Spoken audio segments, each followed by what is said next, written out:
A linguagem tem como função essencial a comunicação.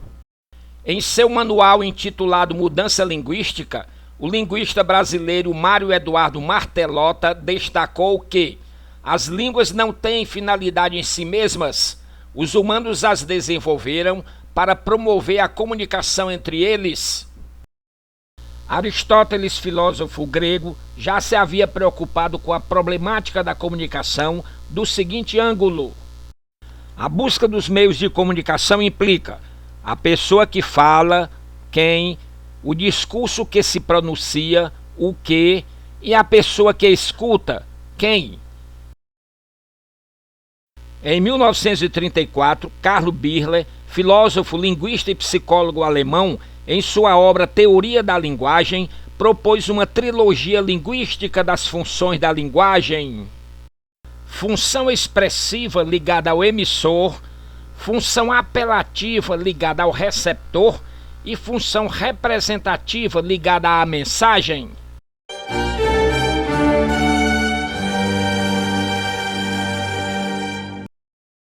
Em 1960, Roman Jakobson, linguista russo radicado nos Estados Unidos, em seu trabalho Linguística e Poética, considerou a língua no seu contexto social, ou seja, no processo comunicativo entre os falantes.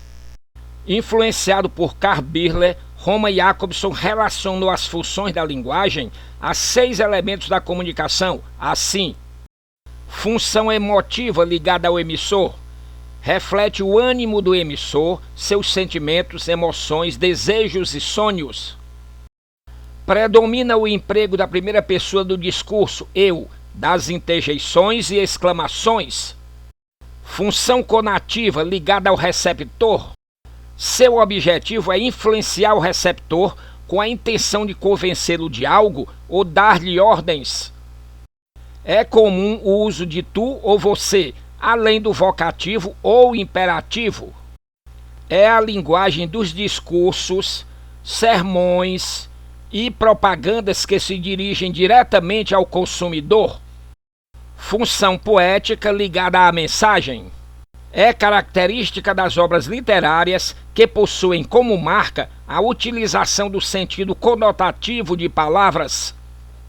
É o uso das figuras de linguagem, por exemplo.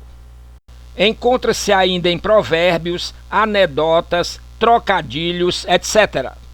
Função referencial ligada ao contexto ou referente. Tem como objetivo principal informar, referenciar algo. Escrito na terceira pessoa, enfatiza um caráter impessoal. Encontra-se nos textos jornalísticos, em notícias e reportagens, por exemplo. Função fática ligada ao canal de comunicação. Tem como objetivo estabelecer ou interromper a comunicação, de modo que o mais importante é a relação entre o emissor e o receptor da mensagem. É muito utilizada, por exemplo, nas expressões de cumprimento, saudações, em conversas ao telefone, etc. Função metalinguística ligada ao código. Caracteriza-se pelo uso da metalinguagem, ou seja, a linguagem que se refere a si mesma.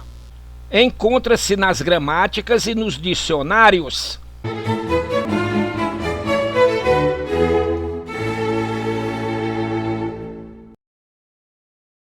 Em parceria com o sociolinguista norte-americano John Joseph Gompers, Delhaimes Hathaway, também sociolinguista norte-americano, publicou em 1964 e 1972 trabalhos sobre a etnografia da comunicação, nos quais estudou a fala concebida como fenômeno sociocultural.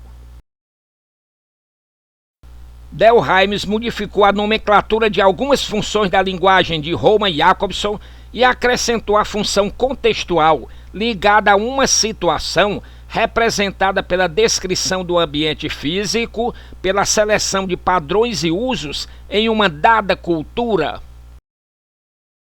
Em 1973, O linguista inglês Michael Alexander Kirkwood, o Mac Holiday, no livro Explorações nas Funções da Linguagem, apresentou um trabalho de linguística sistêmico-funcional em que viu também 3 funções da linguagem, quais sejam: função ideacional, para organizar a experiência e a interpretação do real; função interpessoal, para estabelecer relação entre as pessoas; e função textual, para criar e interpretar textos.